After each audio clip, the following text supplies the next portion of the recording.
सूखा आने नहीं मिले तो मिठाई कहाँ से स्कूल मिले? कहाँ से जाएगा, हमारे पास पैसे नहीं पढ़ाने का। क्या नहीं स्कूल नहीं जाते? आधार कार्ड बना है?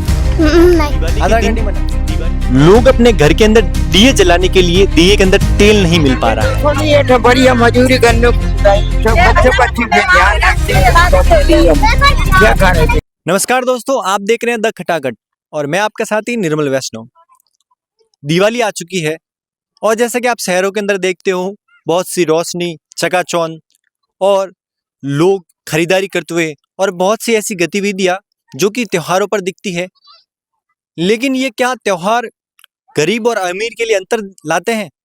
तो जी हाँ, ये बिल्कुल सही है। जो एक त्यौहार होता है, दिवाली होती है या फिर किसी प्रकार का त्यौहार, वो गरीब और अमीर के बीच एक बहुत बड़ा अंतर दिखाता है। जिस प्रकार से आप शहरों के अंदर देखते हैं, वो स्थिति किसी गांव, किसी कबीले या फिर ऐसे स्थान पर नहीं होती जहां पर जो लोग रोजमर्रा के काम कर कर या फिर अपनी जिंदगी के गुजारे के लिए एक दिन की रोटी के लिए बहुत ही मेहनत करते हैं। वहां पर ऐसे दृश्य आपको देखने को नहीं मिलेंगे। तो आज मैं इसी को लेकर पाली जिले के सोजत सिटी के पास एक पाचुंडा कला गांव है, उसके पास एक छोटा सा कबीला है जहां पर लोग बाहर से आकर बसे हैं और वो रोजमर्रा के काम के लिए आसपास के क्षेत्रों में जाते हैं और दिन के गुजारे के लिए कुछ राशि लाते हैं और अपने परिवार के साथ रहते हैं। तो वो दिवाली कैसे मनाते हैं, उनकी क्या क्या गतिविधियां रहती है, क्या शहरों जैसे ही वहाँ पे लाइटें लगी होती है, बच्चे फटाके फोड़ते हैं या फिर वो जिस प्रकार से अपनी दैनिक दिनचर्या है वही दैनिक दिनचर्या करते हैं। तो इस वीडियो को पूरा देखिएगा और हो सके तो अपने आसपास ऐसे लोग कहीं दिखे तो उनकी मदद जरूर करिएगा। क्योंकि जहां आप देखते हो, जहां अपने पास 10 रुपए हैं, जिस समय हमारे पास 2 रुपए थे तो उस समय भी हम अपना गुजारा करते थे। आज हमारे पास 10 रुपए हैं तो भी हम गुजारा कर रहे हैं। तो क्या ऐसा नहीं हो सकता उन 10 रुपए में से 2 रुपए किसी की सहायता में लगाए जाए? तो आपसे एक सबसे बड़ा यही निवेदन है, इस वीडियो का यही पर्पस है कि ये वीडियो देखकर आप एक प्रण जरूर लीजिएगा कि आसपास ऐसे कोई लोग दिखे, ऐसे कि वो व्यक्ति मिले तो उनकी सहायता जरूर कीजिएगा, ताकि दिवाली आपकी भी अच्छी रहे और उनकी भी अच्छी रहे। और सबसे बड़ी बात, ऐसे कोई लोग आपके लिए आपके पास काम करने मांगने आते हैं या फिर काम करने आते हैं तो उनको इतना अच्छे से काम दीजिए और उनको इतना अच्छे से ट्रीट कीजिए ताकि वो भी खुश रहें और आप भी खुश रहें। तो पूरे वीडियो में अब आपको दिखाएंगे यहाँ पर क्या क्या गतिविधियां होती हैं दिवाली के दिन और कैसे लोग रहते हैं। तो चलिए आगे चलते हैं। हमारे साथ इस एरिया में इस कबीले के कुछ बच्चे भी हैं, तो उनसे पूछते हैं आपकी दिवाली कैसे जाती है। क्या नाम है बेटा आपका? केलम केलम नाम है। क्या स्कूल जाते हो? नहीं स्कूल नहीं जाते। आधार कार्ड बना है? नहीं आधार कार्ड नहीं बना। आधार कार्ड बना है किसी का? किसी का नहीं बना आधार कार्ड। आपका बना आधार कार्ड? क्या नाम है आपका? मधु नाम है। हाँ। तो आप में से आधार कार्ड मेरा आपका भी बना, लेकिन आपका आधार कार्ड नहीं बना है।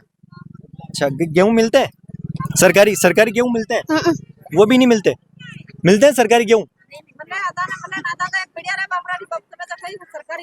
अच्छा, आधे को सरकारी गेहूं नहीं मिलते हैं, आधे को मिलते हैं। तो आप देख सकते हैं कि सरकार उनको ही गेहूं देती है जिनको सरकार ये मानती है कि वो गरीब हैं, लेकिन जो खुद को साबित नहीं कर पाते, सरकार के पास जा नहीं पाते, क्योंकि ना उनके पास इतना कोई संसाधन है, ना उनके पास कोई ऐसा अनुभव है कि वो किसी सरकारी अधिकारी या नेता के साथ बात कर कर अपने लिए कुछ गेहूं या सरकारी योजनाओं की व्यवस्था कर सके। तो दिवाली आज तो पटाखे फोड़ोगे? लाए पटाखे? नहीं लाए अभी तक पटाखे? अब लाएंगे। अब लाओगे यूं? तो क्या घर पे मिठाई विठाई बन रही कुछ? नहीं मिठाई विठाई? नहीं तो क्यों मिठाई, क्यों मिठाई? तो आप देख सकते हैं कि मिठाई, जहां आप देखते हैं सरकारी दफ्तरों में बड़े बड़े लोग, बड़े बड़े उद्योगपति अपनी कंपनियों के अंदर और अब दफ्तरों के अंदर, सरकारी दफ्तरों के अंदर मिठाइयां बांटते हैं, लेकिन एक ऐसे भी हमारे भारत के अंदर लोग हैं जिनके रोज के खाने के लिए वो रोटी भी नहीं है, तो वो मिठाई कहाँ से लाएंगे? तो इस वीडियो में मैं आपको जैसे बता रहा हूँ बार बार, आप ऐसे लोगों की मदद कीजिए। शायद 10 रुपए में से 2 रुपए उनको देने से आपके 10 रुपए कम नहीं हो जाएंगे। उनकी सहायता कीजिए और जहां जितना हो सके उन लोगों की सहायता कीजिए। तो इतने सारे आप बच्चे देख सकते हो कि यहाँ पर खड़े हैं, लेकिन सारे बोल रहे हैं कि हमारे पास मिठाई अभी तक नहीं खाई है। तो ऐसे की मदद जरूर कीजिएगा।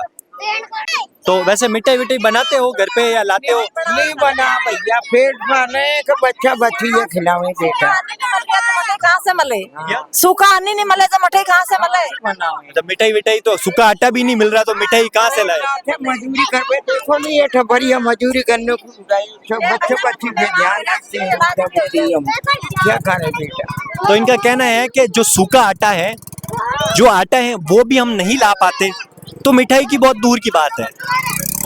तो जो हमारे देश के नेता हैं बड़े बड़े, उनसे भी यही अपील है कि आप जितना विकास शहरों के अंदर कर रहे हैं और बहुत से महानगरों के अंदर जो सड़कें बना रहे हैं उनको बाद में बनाइएगा, पहले हमारे देश के अंदर जो गरीब है उसको मिटाइए, जमीनी स्तर पर आइए तो आपको पता लगेगा कि क्या हकीकत है। महानगरों में लाइटें ही लाइटें लगी है, बहुत सी व्यवस्थाएं सरकार द्वारा की जाती है, प्रशासन द्वारा व्यवस्थाएं की जाती है। बात केवल टैक्स की है कि वो टैक्स बढ़ते हैं इसलिए उनको सुविधा मिलती है, लेकिन सबसे बड़ी बात है हमारा भारत आज भी ऐसी स्थिति में है जहां पर अधिकारी और नेता पहुंच नहीं सकते, उनको ये भी नहीं पता कि लोग किस स्थिति में रहे हैं। आज दिवाली है लेकिन भारत की ऐसी भी स्थिति है जहां पर लोग अपने घर के अंदर दियों के अंदर तेल नहीं डाल सकते, लेकिन जिस प्रकार से जो हमारे देश के बड़े बड़े नेता हैं वो बड़े बड़े वादे करते हैं कि भारत चौथी इकोनॉमी बढ़ चुका है वर्ल्ड के अंदर, विकसित भारत की ओर बढ़ रहा है और भारत में बहुत सी प्रगतियां हो रही हैं, लेकिन हकीकत आप देख रहे हैं जिस प्रकार से दिवाली के दिन भी लोग इस प्रकार से अपने घरों के अंदर रह रहे हैं। तो आप देख सकते हैं कि बड़े बड़े शहरों में बहुत सी लोगों के साथ उनकी सहायता की जाती है, लेकिन हकीकत में जो जमीनी स्तर पर अपन जाएं तब पता चलता है कि कैसे लोग रह रहे हैं। क्या केवल भारत में जो टैक्स पेयर हैं उनकी ही सहायता या उनको ही अच्छी सुविधाएं देना क्या लाजमी है? क्या वो लोग हक नहीं है जिनके पास कोई सुविधा नहीं है, जो हाल फिलहाल अपने गुजारे के लिए एक दिन के मजदूरी कर कर अपना जीवन का गुजारा करते हैं, वो भी तो इन सुविधाओं का लाभ उठाना चाहिए। आप आसपास देख रहे हैं कि बाहर से आकर प्रवासी हैं जो इस सोजत के आसपास मेहंदी की कटिंग होती है उसमें अपना रोजमर्रा का गुजारा कर कर घर चलाते हैं। तो उनकी सहायता के लिए भी सरकार से निवेदन है कि यहाँ पर आए, प्रशासन आए, अधिकारी आए, इनकी स्थिति देखे और स्थिति देखकर इनकी सहायता करे जितना हो सके। केवल यही शायद इनका दुर्भाग्य होगा कि टैक्स नहीं भरते, केवल टैक्स भरने वालों को ही सरकारी सुविधा मिलना ये कोई लाजमी बात नहीं है। तो आप देख रहे हैं ये सोजत सिटी के सियाट गांव के पास पाचुंडा कल्ला के अंदर एक नदी बहती है, उसके पास एक कबीला रूप में बसा है जो कि बाहर से आकर यहाँ पर रोजमर्रा का काम करते हैं। तो सबसे लास्ट और अंतिम बात यही है कि सरकार से निवेदन है और आसपास के जो भावों से निवेदन है, आप आए इस क्षेत्र में और लोगों की सहायता करें। आपकी दिवाली अच्छी हो तो आप इनकी भी दिवाली अच्छी करें। तो लोगों से भी बात करते हैं उनकी दिवाली वो कैसे मनाते हैं, क्या क्या घर के अंदर पकवान बनाते हैं और किस प्रकार से खरीदारी करते हैं और क्या क्या कार्य करते हैं। हमारे साथ एक व्यक्ति हैं जो यहाँ पर रहते हैं और क्या कामकाज करते हैं, इनसे जानते हैं कि ये लोग रोजमर्रा के लिए और जीवन यापन के लिए क्या क्या काम करते हैं। तो क्या नाम है आपका? राम प्रसाद। राम प्रसाद। कहाँ के हो आप? कोटा। कोटा के। तो यहाँ पर मतलब किस पर्पज से आते हो और कोटा से यहाँ क्यों आ रहे हो? वहाँ मजदूरी नहीं है ना हमारे पास, यहाँ मजदूरी के लेके आते, गांव छोड़ते, प्रदेश में आके पड़े, बच्चा बच्ची में खाने पीने का कुछ खाना नहीं मिलता है वहाँ। कोटा में मतलब कुछ भी नहीं, वहाँ कुछ भी फायदा नहीं है। वहाँ बड़ा बड़ा नेता तो हमारी सुनता नहीं है, वो गरीबों को सुनता ही नहीं है, बड़ा बड़ा आदमियों की सुनते हैं सब। तो वैसे कोटा में तो बहुत बड़े बड़े मतलब वो जो सड़कें हैं बहुत अच्छी बनी हुई हैं, बड़े बड़े भवन बने हुए हैं, बड़े बड़े चौराहे हैं, बड़ा बड़ा गोदाम है, पर वहाँ मजदूरी नहीं है हमारे लिए कुछ भी। सड़कें वड़के बना रहे हैं लेकिन गरीबों के लिए कोई काम गरीबों को लेकर नहीं लगाते, गरीबों को नहीं लगाते, सब मशीना से काम करवाते हैं। गरीब जाते हैं तो वहाँ मना कर देते हैं, गाँव के लेकर कुछ धंधा नहीं है यहाँ। अच्छा, सब मशीनों से काम होता है, मशीनों से काम। लेकिन लोगों के मतलब जो लोग काम करते हैं वो उनको बाहर जाना पड़ता है। बाहर जाना पड़ता है, हम कम से कम तो वो 800 किलोमीटर यहाँ पर आए, यहाँ आके हमारा बच्चे को पाल रहे हैं हम, नदी में यहाँ पड़े हुए हैं। बच्चे स्कूल जाते हैं? बच्चा स्कूल कहाँ से जाएगा, हमारे पास पैसे नहीं पढ़ाने का। सरकारी में मिलते तो मार साहब मना करता है, वहाँ पढ़ाते नहीं हमारों को, पैसे दो। यहाँ से नहीं पढ़ाते? यूँ यहाँ से नहीं पढ़ रहा है, यहाँ तो हम जानते नहीं। कौन सी मतलब आसपास गए कि स्कूल में पढ़ाने के लिए बच्चे? नहीं, स्कूल में नहीं गया मैं। पढ़ाई नहीं होती ठीक तरीके से, पढ़ाई यहाँ पे पढ़ाई नहीं होती वहाँ पर, पढ़ाई नहीं होती। तो आप अगर चाहें तो मुझे बता सकते हैं, मैं कोई स्कूल में अगर बच्चों को पढ़ाना है तो एडमिशन के लिए मैं जरूर आपकी सहायता कर दूंगा। धन्यवाद। तो यहाँ पे वैसे मेहंदी कटिंग के लिए जाते हो आप? हाँ, मेहंदी कटिंग क्या कितने पैसे मिलते हैं? यहाँ क्या 600 रुपये दाढ़ी देते हैं साहब। देखो कटिंग के लिए जाते हो या वो झाड़ने के लिए जाते नहीं, एक झाड़ने के जाते हैं, लाटे में जाते हैं, कटिंग भी करते हैं, फिर चुगते भी है मेहंदी को। हो? तो घर खर्चा चल जाता है। हाँ, घर खर्चा ही चलता है, और क्या है भाव जिसमें, और कुछ भी नहीं है। बस सुबह लाते, शाम की खा लेते, शाम की फिर सुबह निकल जाते, फिर आटा चून लाते, साग सब्जी खा लाते, जिसमें खर्चा पूरा हो जाता है। महंगाई बढ़ महंगाई से मर रहे हैं मेन तो। महंगाई महंगाई से मर क्या रहे आटा क्या क्या आटा मतलब कितना? 35 रुपए किलो देते हैं। 35 रुपए किलो आटो। 45 शक्कर हो गई। 45 महंगाई से मर रहे हैं हम तो, रोज यही चाहेगा मेरे तो। अच्छा, रोज मतलब यही है, आज लाया तो कल की चिंता। कल की चिंता है।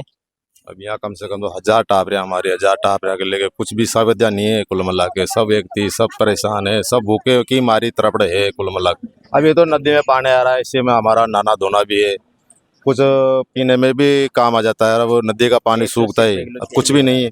अच्छा, पानी सूख जाएगा नदी का? ये तो नदी चल रही है तब पानी आ रहा है, नहीं तो फिर पानी कुछ नहीं साहब, यहाँ पानी तो कहाँ से लाओगे? पानी कहाँ से लाओगे? पानी तो यहाँ से कोई से भराते हैं। अच्छा, तो अब वैसे यहाँ पे रहते हो, अब यहाँ से जब मेहंदी की सीजन खत्म हो जाएगी तो फिर कहाँ जाओगे? फिर तो आगे निकलना पड़ेगा, जैसे रामदेवरा है, जैसलमेर है, इधर थिएटरों में जाएंगे, जो वहाँ फलोदी है।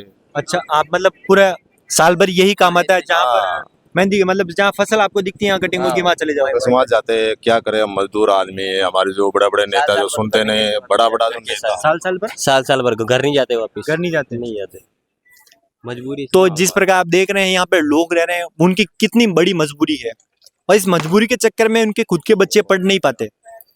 क्यों पढ़ नहीं पाते? क्योंकि वहां पर जहां पर रहते हैं उनके पास कोई वहां पर कई से बाद अकेले छोड़ नहीं सकते, तो उनको साथ लाना पड़ता है, और साथ लाते हैं तो कई स्कूल नहीं जा पाते। और सबसे बड़ी बात, रोज के खाने पीने की समस्या। आज लाते हैं, कल का आटा खत्म हो जाता है, कल लाते हैं, परसों का आटा नहीं रहता। जहां बड़े बड़े नेता और अधिकारी बड़े बड़े मंचों पर कहते हैं कि भारत विकसित बन चुका है, और बड़ी बड़ी घोषणाएं करते हैं, और पेपरों के अंदर कुछ रिपोर्टों के अंदर भी बताते हैं कि विकसित भारत बन चुका है, जहां कहते हैं कि भारत चौथी इकोनॉमी पर है दुनिया के अंदर।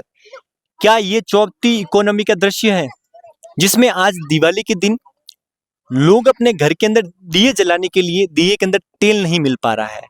शायद ये चौथी इकोनॉमी का कोई प्रमाण नहीं है। तो हमारे देश के नेताओं और अधिकारियों से यही निवेदन है कि आप जमीनी स्तर पर आए। केवल चुनावी वादे और चुनाव के समय ऐसी जगहों पर जाना और उन लोगों को देखना, ये कोई केवल औपचारिकता है, केवल फर्जीवाड़ा है, जनता के साथ धोखा है और जनता को भ्रमित करने वाले मामले हैं। लेकिन हकीकत में जब जमीनी स्तर पर हम जाते हैं, जब हमें पता लगता है, आज मैं पाली जिले के अंदर हूँ, पाली जिला जो कि राजस्थान के सेंटर बीच लगभग बीच में आता है, वहां की स्थिति ऐसी है तो समझिए जैसलमेर बॉर्डर पर, और जैसलमेर से उस जगह पर क्या स्थिति होगी जहां पर मीडिया नहीं जा पाती, जहां पर लोग जा नहीं पाते, तो उस जगह की क्या स्थिति होगी। तो हमारे देश के नेताओं से यही निवेदन है, अपना घर बनने से पहले इन गरीब लोगों की और जो जमीनी स्तर पर रहते हैं उनकी सहायता जरूर करें।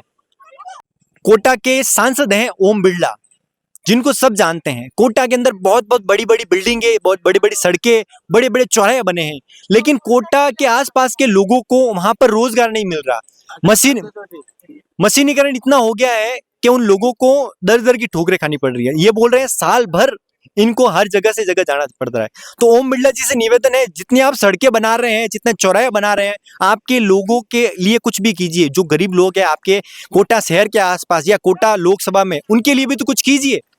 केवल जीतना और वहां जाना, जनता के लिए कुछ नहीं करना, बड़ी बड़ी दिखावटी सड़कें बनाना, ये कोई राजस्थान का और कोटा का विकास नहीं है। 12 जिले का है, बहुत सारे 12 के भी आप 12 और कोटा लगभग ओम बिरला का अच्छा क्षेत्र है वो, झालावाड़ कोटा। तो जहां से आप देखते हैं बड़े बड़े नेता आते हैं, उनकी लोगों की स्थिति ऐसी है। तो हाल फिलहाल मैं मौजूद हूँ यहाँ पर सोजत सिटी, जो कि पाली जिले के अंदर आता है। पाचुंडा कल्ला के पास एक नदी निकलती है, तो उस नदी, सूखड़ी नदी के पास ये लोग रह रहे हैं। तो अगर आप वीडियो देख रहे हैं कहीं से भी, तो किसी प्रकार की आप मदद या सहायता करना चाहते हैं, आपके पास, मैं फिर से बोल रहा हूँ, अगर 10 रुपए भी हैं तो उनमें से 2 रुपए की सहायता अगर आप करना चाहते हैं तो यहाँ पर जरूर आइएगा। ऐसी और अपडेट्स के लिए फॉलो कीजिए द खटाखट को। आपका किसी प्रकार का सुझाव या किसी प्रकार की ऐसी कोई चीज हो जो आप हमें बताना चाहते हो, तो आप कमेंट में जरूर बताइएगा। नमस्कार।